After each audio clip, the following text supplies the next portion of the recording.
Hello everyone, and welcome to Training Tuesday, where we go through regular tips and tricks to help you build a professional life you love.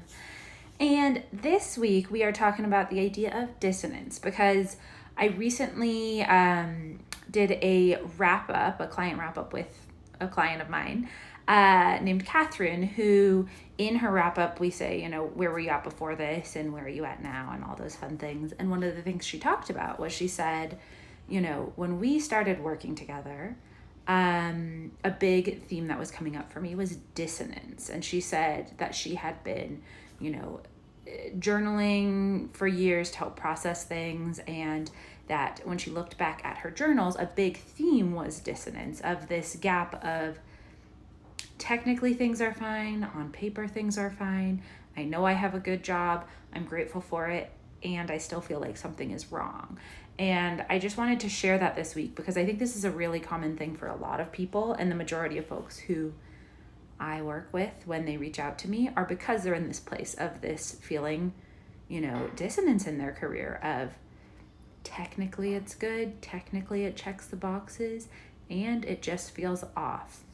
And normally what that dissonance is, in case you are wondering, is it's a gap in terms of what it is that you want for your career versus what it is that people want for you in your career, right? So the expectations of others for your career versus what's actually true for you and what you want in your career. And that's why we feel dissonance. If there's a gap between what you feel like you ought to be doing and what you are doing versus what you want to be doing and what's fulfilling to you. And that's a gap that I think we so often miss. And it's the thing that for a lot of us, right, that's why we feel career frustrations. And I always say, if you are building your career based on what others want for you versus what you want, it's not going to feel good at the end of the day. And that's where you're going to feel that gap. That's where you're going to feel that pain point.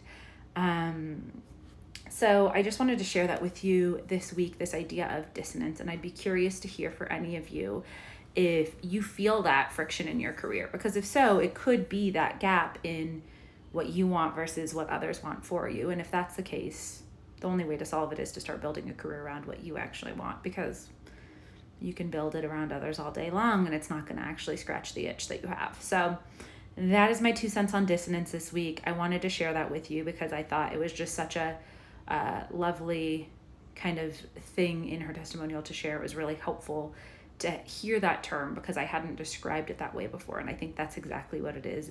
It's that friction and that dissonance and the lack of harmony of this just doesn't feel right. So if you're feeling that, know that you're not alone, know that it's normal, and I'm here to help if you need me. Okay, so that is my 2 cents for you all this week. I hope that is a helpful little nugget for you as you get going on your day, and happy working.